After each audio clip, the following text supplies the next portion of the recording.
보이는 것이 있고 보이지 않는 것이 있습니다.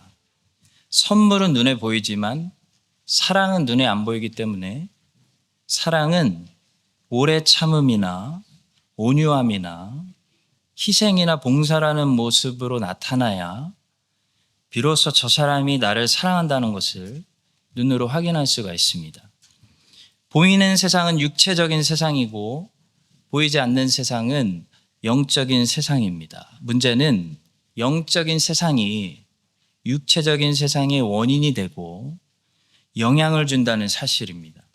오늘 표면에 드러나는 이야기는 사마리아 성이 아람 군대에게 에워싸임을 당해서 기근으로 성 안에서 다 굶어 죽다가 아람 군대가 다 도망가서 사마리아 성이 살아나는 그런 이야기입니다.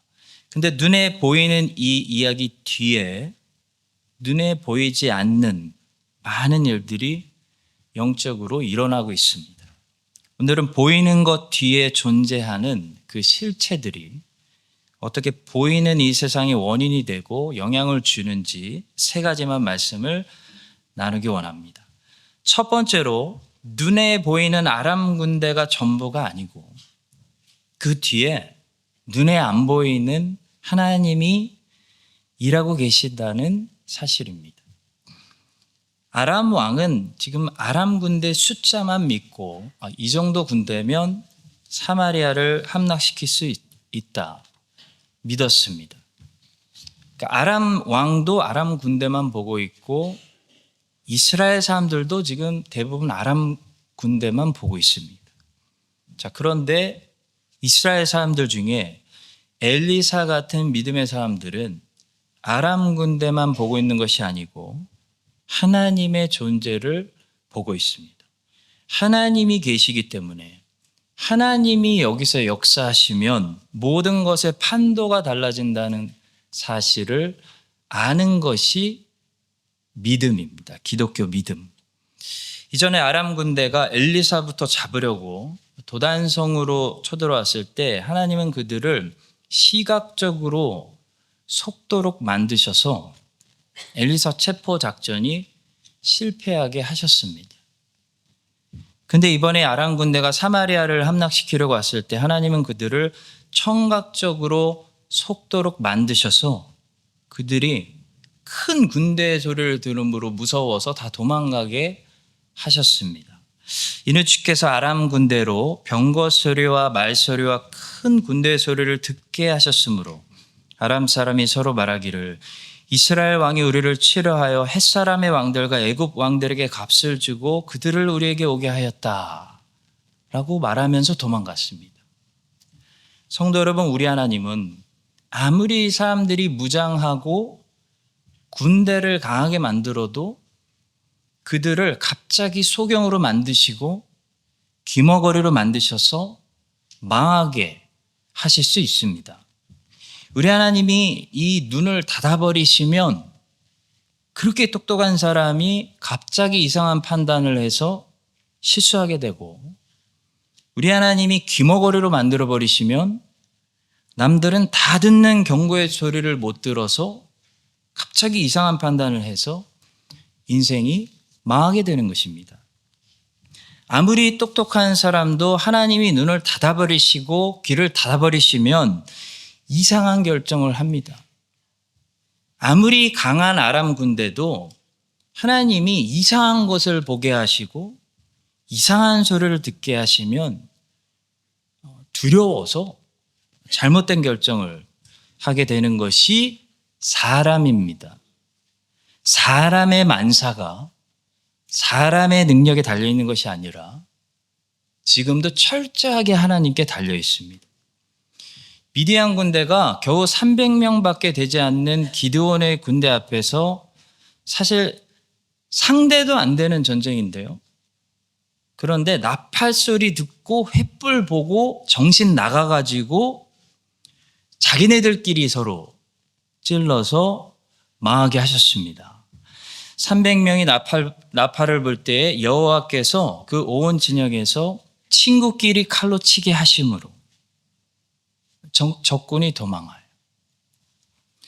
하갈이 이 지역에는 물이 없다고 판단해서 이제 죽었다, 단념하여 주저앉아서 울고 있었을 때 하나님이 어떻게 하갈의 눈을 여셔서 분명히 방금 전까지 못 보던 물을 보게 하시는지 여러분 기억해 보십시오. 하나님이 하갈의 눈을 밝히셨으므로 샘물을 보고 가서 가죽부대에 물을 채워다가 그 아이에게 마시게 하였더라. 하나님이 가리시면 앞에 있는 것도 안 보이고, 하나님이 여시면 안 보이던 게 보이는 줄로 저는 믿습니다.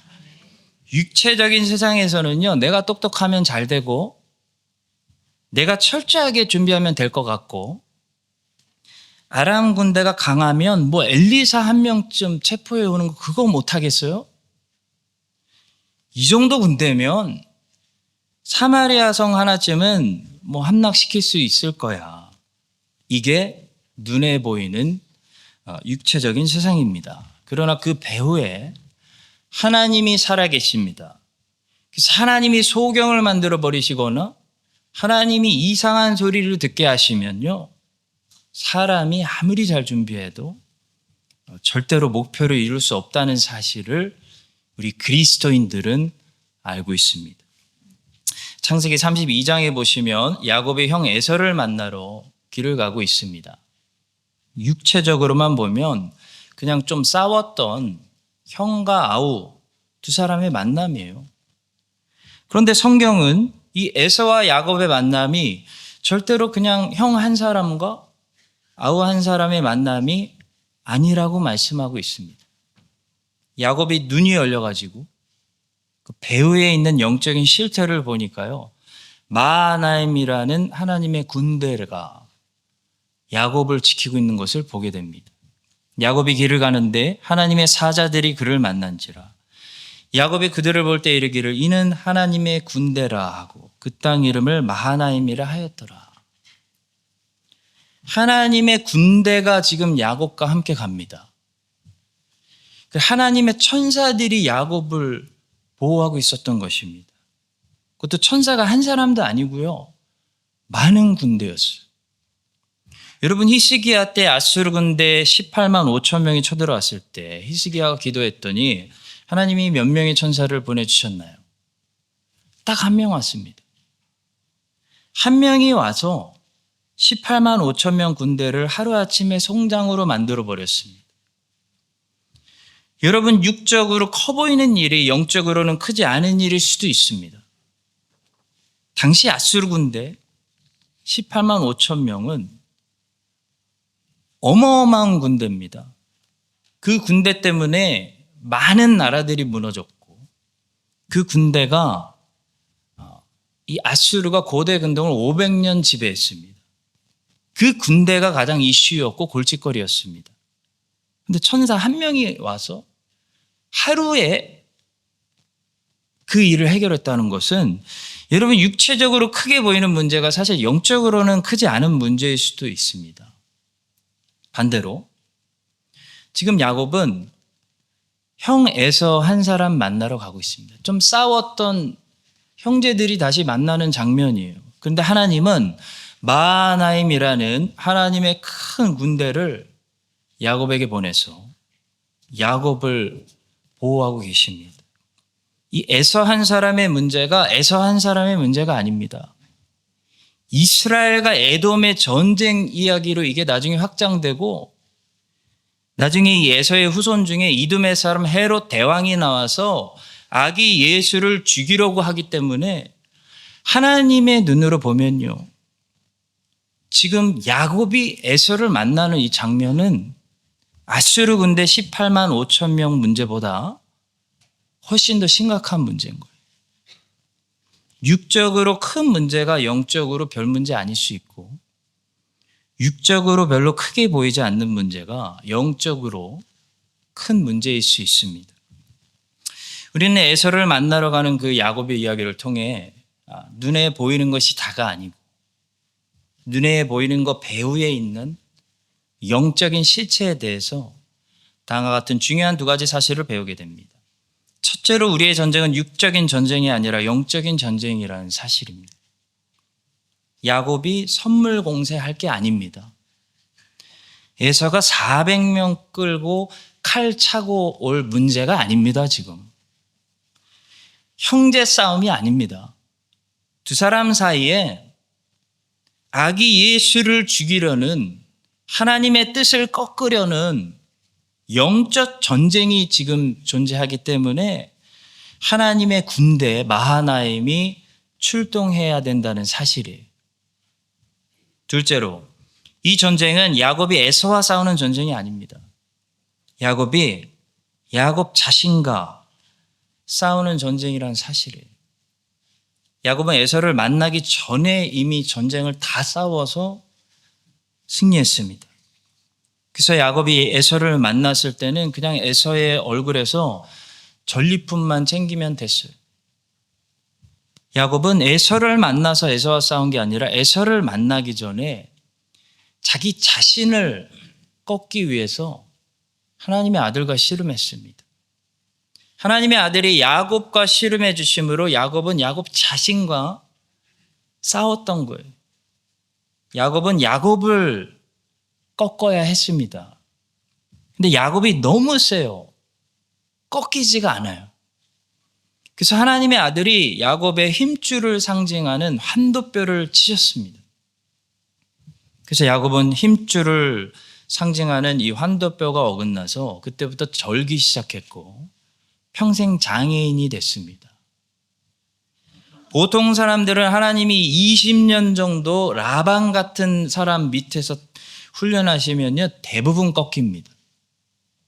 근데 야곱은 너무 자기가 강한 사람이기 때문에 이 라반의 집에서 하나님께서 20년이나 훈련하셨는데도 아무도 야곱을 이기지 못했어요. 야곱이 승리하고 나왔어요. 그래서 하나님은 할 수 없이 이렇게 야곱이 엄청난 재물로 선물 공세 뿌리면서 자신만만한 모습으로 에서 만나면은 형이 열불 나가지고 야곱을 죽일 수도 있기 때문에 야 축복 뺏어가더니 너 정말 잘 됐구나. 그 수도 있기 때문에 할 수 없이 야곱의 몸에 손을 대셔서 야곱의 힘줄을 끊으십니다. 자기가 야곱을 이기지 못함을 보고 그가 야곱의 허벅지 관절을 치매 야곱의 허벅지 관절이 그 사람과 씨름할 때 어긋났더라. 축복을 다 빼앗고 잘 살 줄 알았던 이 야곱가 쩔뚝거리면서 장애인이 돼서 엎드려 절하는 이 동생의 모습을 보며 에서는 마음이 무너져 내렸고 결국 동생을 용서하고 형과 동생이 화해하게 되었습니다. 성도 여러분 기억하십시오. 표면적으로 보면 나와 그 사람의 싸움 같지만 표면 뒤로 보면 이 싸움은 나와 그 사람의 싸움이 아닙니다. 이 싸움은 나와 내 자신과의 싸움입니다. 야곱의 싸움은 야곱과 에서의 싸움이 아니라 에서는 그냥 하나님이 쓰시는 도구일 뿐이고 실제의 영적 싸움은 크리스찬의 이 성화 싸움은 옛사람과 새사람, 야곱과 야곱 자신의 싸움이었던 것. 야곱은 평생 자기 자신과 싸웠습니다. 야곱이 될 거냐, 이스라엘이 될 거냐. 우리 크리스찬도 평생 이 사람 저 사람 돌아가면서 다른 사람들하고 싸우는 싸움이 아니고 고집이 센 이 옛사람, 이 죄인 중에 괴수, 이 나를 꺾고 내 힘줄을 성령이 자르시는 그래서 내가 더 이상 나를 의지하지 않고 나를 사랑하지 않고 나를 사랑해 주시는 아버지 하나님을 의지하고 새 사람으로 열매 맺는 나와 싸우는 성화 전쟁, 영적 전쟁이에요. 성도 여러분, 눈에 보이는 아람 군대가 전부가 아닙니다. 그 배후에 있는 하나님을 보셔야 됩니다. 아람 군대는 아무리 강해도요, 하나님이 소경을 만드시고 귀머거리 만들어 버리시면 그만이에요. 근데 아무리 내가 부족해도 내 자신을 꺾고 성령이 꺾어주시고 불구가 된 야곱처럼 하나님을 의지하면 하나님이 신기하게 사람들의 눈을 열어주시고 뭐가 씌우게 하시는 것 같아요. 하나님이 사람들의 귀를 막 열어주셔가지고 이상하게 내가 사람들에게 긍휼을 받고 용서받고 사랑받고 인정받고 자비를 받고 도움을 받게 하나님이 하시는 것입니다. 여러분과 제가 이 사실을 기억하고 그래서 아람 군대만 보지 마시고 선물 공세만 하지 마시고 야곱처럼 하나님과 씨름하시고 하나님과 씨름해서 내 옛사람을 꺾어버리셔서 만사를 다스리시고 모든 호흡을 주관하시는 하나님께 나아가서 도움받으시는 여러분들 되시기를 예수님의 이름으로 축복합니다. 두 번째로 신앙과 불신앙의 역사 배후에는 누가 계시냐면 성령의 사역이 계시다라는 사실입니다. 오늘 본문에 보시면 어떤 한 사람이 등장하는데요. 엘리사를 통해 선포된 하나님 말씀을 도저히 믿지 못하는 불신앙을 대표하는 한 사람이 등장합니다.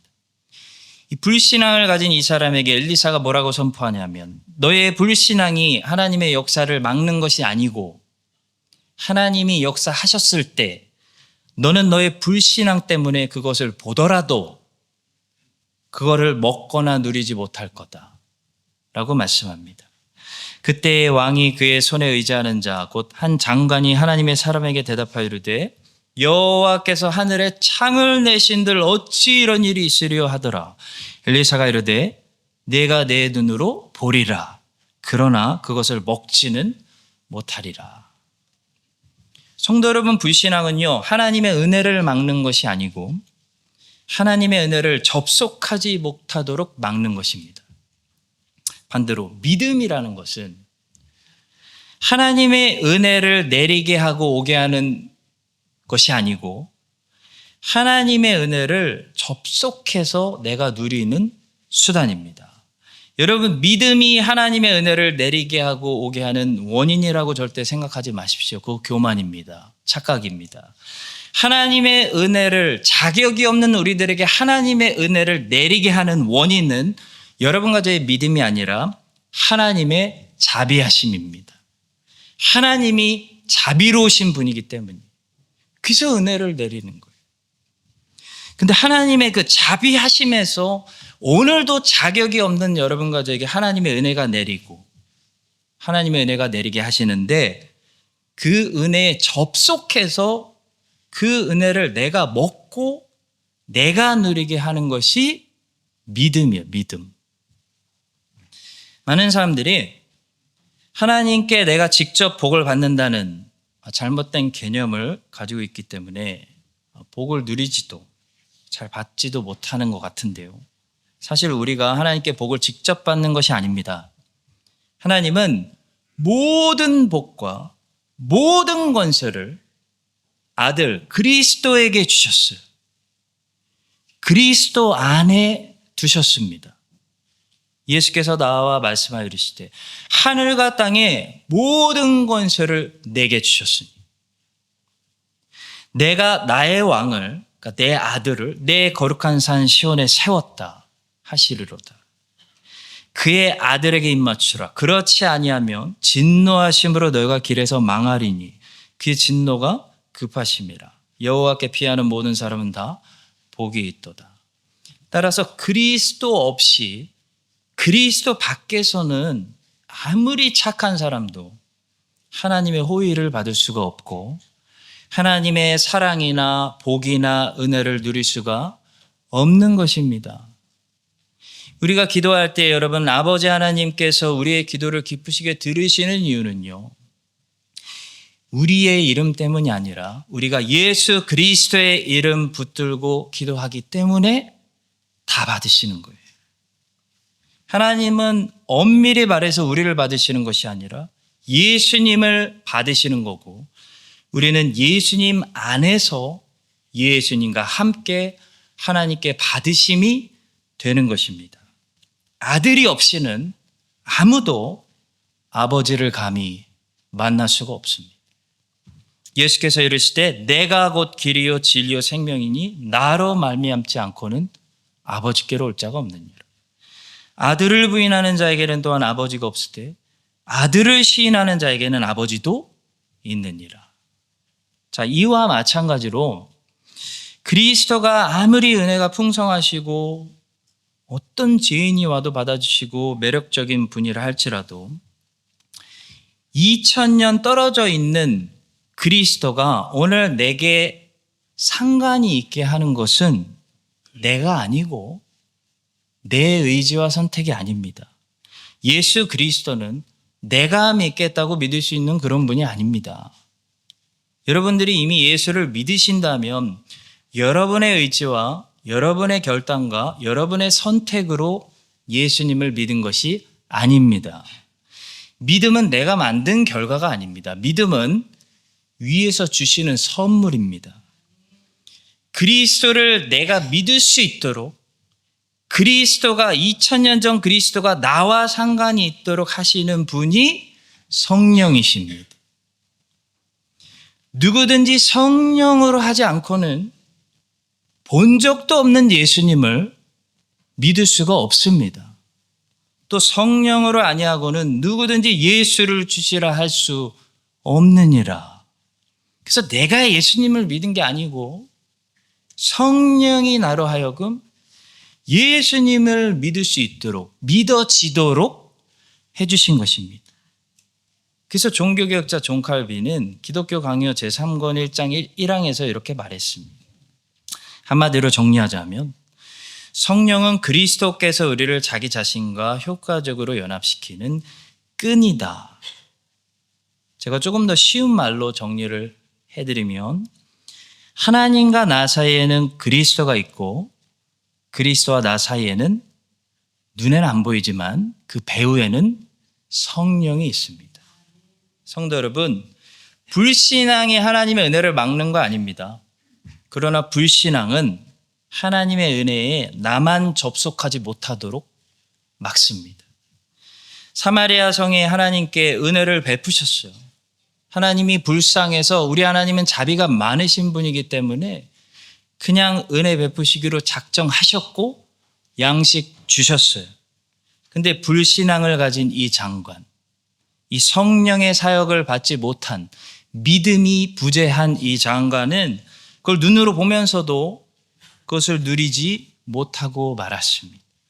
마찬가지입니다.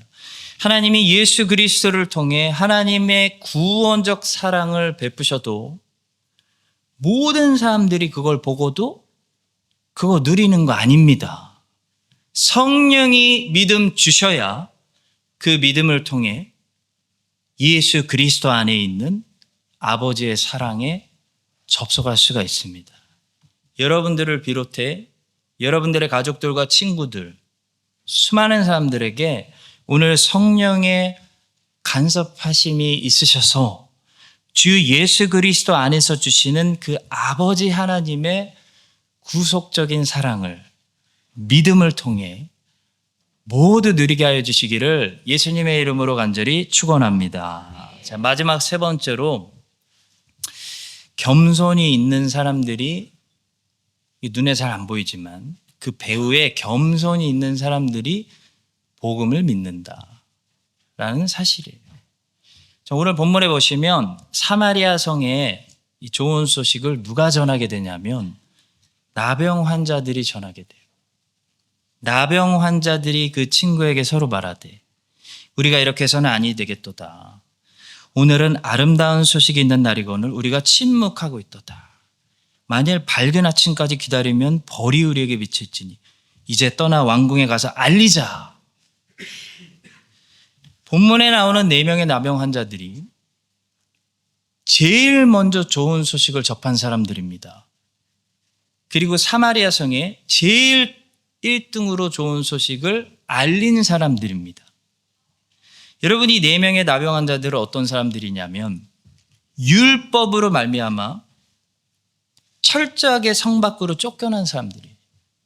율법의 때리심을 받은 사람들이에요. 결국 율법 때문에 성 밖으로 쫓겨난 사람들이 복음의 소식을 제일 빨리 들었고, 그 복음의 아름다운 소식을 성 안에 사는 사람들에게 제일 먼저 알리는 사람들이 되었다는 거예요. 이게 오늘 본문의 가장 중요한 주제예요. 보통 진리는 두 지식, 곧 이중지식으로 구분되어 있다는 칼빈의 말은 정확합니다. 칼빈은 기독교 강요에서 이 진리는 하나님을 아는 지식과 나를 아는 지식으로 나눠져 있지만 서로 연결되어 있다고 말했어요. 그래서 하나님을 아는 지식이 증가할수록 나를 아는 지식도 같이 증가한다는 거예요. 하나님을 잘 몰랐을 때는 내가 그냥 죄인인 줄 알았는데, 하나님이 얼마나 높으신지 하나님의 거룩하심을 제대로 알수록 내가 죄인 중에 괴수라는 것을 같이 알게 된다. 그리고 내가 죄인 중에 가장 문제 있는 죄인이라는 걸 알수록 하나님 아버지의 사랑이 얼마나 대단한지를 같이 알게 되는. 마찬가지로 여러분, 복음은요 철저하게 율법과 서로 연결되어 있어요. 율법으로 제대로 깨진 사람들만이 바울이 얘기한 복음의 능력을 알아요. 예수님이 이것을 병든 자에게라 의원이 쓸 때 있다는 표현으로 하셨어요. 병든 사람만이 병원의 고마움을 아는 거예요. 가봤어야 알죠. 그렇죠? 몇 번 실려 가보신 분들은 알아요. 성경은 이중지식, 새 사람과 옛 사람에 대해서 말하고 있습니다. 다른 이름으로 의인이면서 죄인인 거죠. 10계명도요, 이중지식, 1부터 4계명은 하나님을 향한 의무와 5부터 10계명은 사람들을 향한 의무로 나눠져 있고, 이게 서로 연결되어 있습니다. 같이 가는 거예요. 다시 말해 하나님을 사랑하면 반드시 사람들을 사랑할 수밖에 없다는 거죠. 아니, 하나님을 사랑하는 만큼만 우리는 사람들을 실제로 사랑할 수 있습니다. 하나님을 사랑한다고 말하지만 형제를 미워하는 것은 하나님을 사랑하는 게 아니라 거짓말하는 거라고 성경은 얘기하죠. 주기도문도 하나님의 이름, 하나님의 나라, 하나님의 뜻을 추구하고 구하는 기도와 사람의 필요를 위한 기도, 이렇게 이중으로 나눠져 있습니다. 그리고 이것도 서로 연결되어 있어요. 그래서 먼저 하나님의 것을 구하고 추구할 때 이 사람에게 딱 필요한 정확한 필요와 적합한 필요를 잘 체험받을 수 있다고 얘기하는 거예요. 예수 그리스도의 본성은 한 위격 안에서 두 본성, 신성과 인성으로 완전하게 서로 혼합되지도 않고 서로 떼어서 분리되지도 않고 한 위격 안에서, 한 인격 안에서 두 본성으로 완전하게 조화를 이루고 있습니다. 그러니까 예수 그리스도는 하나님이시면서 사람이 되셔서 하나님과 사람 사이의 유일한 중재자, 완전한 중보자가 되신다는 사실을 여러분들 아는 것이 뭐냐면 영생이에요. 영생. 여러분 이걸 아시면 영생이 있는 거예요. 아니, 영생을 가진 사람만 알아요. 성경 해석의 원리도 마찬가지. 지난주에 배웠죠? 성경에는 하나님의 측면, 곧 영혼의 관점에서 진리가 보이는 대로 그대로 기술한 계시들, 예를 들어 작정, 예정, 아니면 사람의 측면에서 우리 눈에 시간적인 관점에서 진리가 우리의 눈에 보이는 대로 기술해 준 계시들, 자유의지, 선택, 이렇게 두 가지를 구별할 줄 아는 것이 성경 해석의 첫걸음입니다. 성경은 우리 신자들의 이중국적을 얘기합니다. 하늘 시민권이 있으면서 땅의 시민권, 이렇게 두 나라의 시민으로서 우리는 책임을 감당하고 살아가고 있습니다. 자, 그럴 때 결국 여러분들 보실 때 저 왼쪽에 속한 진리가 우리에게 말씀하고자, 보여주고자, 나타내고자, 계시하고자 하는 지식은, 진리는 무엇이냐면요, 아버지 하나님의 사랑이에요. 칼빈은 이것을 한마디로 부성애라고 부르고 있습니다. 그래서 기독교 강의에서 제일 키워드가 부성애예요. 부성애. 이거예요. 나는 택함 받은 하나님의 자녀였구나. 나에게는 아버지 하나님이 있구나. 아니, 하나님이 내 아버지신데 더 이상 뭐가 문제가 되겠어요? 그걸 결국 알게 하는 진리가 저 왼쪽 계시들의 최종 목적입니다. 그렇다면 오른쪽에 계시된 진리들이 우리에게 나타난 목적은 무엇일까요? 한마디로 쉽게 이야기하면 겸손입니다. 겸손. 왜냐하면 오른쪽에 계시된 진리들의 목적이 상승할 때 저 왼쪽에 계시된 진리의 목적도 같이 자라나기 때문에 겸손해져서, 낮아져서 나를 자랑하지 않고 아버지를 자랑하고, 나를 사랑하지 말고 나를 사랑해 주시는 아버지를 사랑하고, 이렇게 같이 더 겸손해지면서 더 높으신 하나님의 아버지의 사랑을 체험받게 하는 것, 이것이 이중 지식이고 진리입니다. 사랑하는 성도 여러분, 오늘 보십시오. 누가 복음을 진짜 깨닫고 그 가치를 알고 복음에 미칠까요? 율법으로요, 철저하게 내가 이 공간에서 죄인들 중에 괴수라는 사실을 때림받은 사람만 아는 거예요.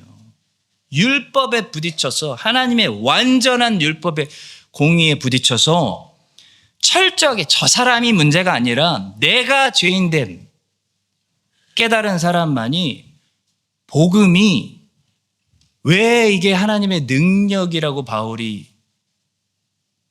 얘기했는지, 얼마나 아버지 하나님의 큰 사랑인지 그 가치를 알게 되는 겁니다. 그 가치를 아는 사람은 사도 바울처럼 자신의 인생의 모든 것을 팔아서 그 밭을 삽니다. 이 복음에 미쳐서 이 복음을 모르는 사람들에게 이 사실을 알리는데 자기 인생 전체를 쓰임받는 인생으로 그리스도께 드리게 됩니다. 그렇게 겸손해진 사람, 낮아진 사람, 그 사람만이 아버지 하나님의 부성애를 깊이 크게 깨달을 수가 있습니다. 오늘 본문에서 여러분, 누가 제일 먼저 좋은 소식 듣고 있어요? 율법에 부딪혀서 성 밖으로 쫓겨난 4명의 나병 환자들이 제일 먼저 이 좋은 소식을 접하고 있습니다. 마찬가지로 예수 그리스도께서 이 땅에 오셨을 때 어떤 사람들이 제일 먼저 예수님 영접했습니까? 종교인들 아닙니다. 종교인들 끝까지 예수님과 싸웠습니다. 자신이 죄인임을 알고 있었던 사람들이, 깨진 사람들, 삭개오, 창녀, 귀신 들린 사람, 안진뱅이, 나병 환자, 흠이 있어서 성전 못 들어갔던 사람들, 혈루증 여인, 재산 다 날린 여자, 이런 사람들이 낮아져 있었기 때문에 예수님을 먼저 알아보고 영접했습니다. 지금도 마찬가지예요. 우리 다 똑같이 앉아있지만 이 앉아있는 배후에 누구에게는 이 겸손이 있고 누구에게는 이 겸손이 없어요. 누구는 지금 예수님을 깊이 만나고 있어요. 너무 감동받고 있어요. 누구는 하나님의 아버지의 사랑을 너무 느끼고 있어요. 누구죠? 딱 한 부류의 사람들만 알아요. 바로 겸손해진 사람들입니다. 낮아진 사람들입니다. 성경은 이걸 다른 말로 심령이 가난한 자, 심령이 가난한 자는 복이 있나니 라고 말하고 있습니다. 여러분과 제가 성령께서 겸손한 사람들이 되게 해주시고 마음이 가난해진 사람들이 되게 하시고, 육체가 가난한 건 나쁜 거예요. 여러분 가난해지지 마세요. 부자 되시기를 축복합니다. 마음이 가난해져야 되는 거예요. 마음이 파산하고 가난해져서 이 4명의 나병 환자들처럼 나병 환자. 내가 나병 환자구나. 누구보다도 항상 제일 먼저 복음의 맛을 알고 은혜의 맛을 느끼고 아버지 하나님의 부성의 사랑을 항상 충만히 느껴서 아름다운 소식을 많은 사람들에게 전도하는 그런 여러분들 되시기를 예수님의 이름으로 축원합니다. 기도하겠습니다. 하나님 아버지, 보이는 것이 다가 아니고 보이는 것 배후에 원인이 있고 영향을 주는 실체가 있습니다. 아람 군대가 아무리 강해도 소경으로 만드시고 귀머거리를 만드시는 하나님이 계십니다. 예수님이 아무리 코앞에 있어도 그 예수님을 믿게 하시는 배후에 성령님이 계십니다. 또 비슷한 수준의 사람들 모여 앉아 있는 것 같아도 여기에 지금 마음이 상하고 가난해진 겸손한 사람들이 있습니다. 나병 환자들이 있습니다. 우리 모두 성령이 만지시는 사람들, 겸손해진 사람들, 하나님을 볼 수 있는 사람들 되게 하셔서 예수 그리스도의 복음을 온 세상에 전파하는 그런 인생들이 되게 하여 주시옵소서. 예수님의 이름으로 기도합니다. 아멘.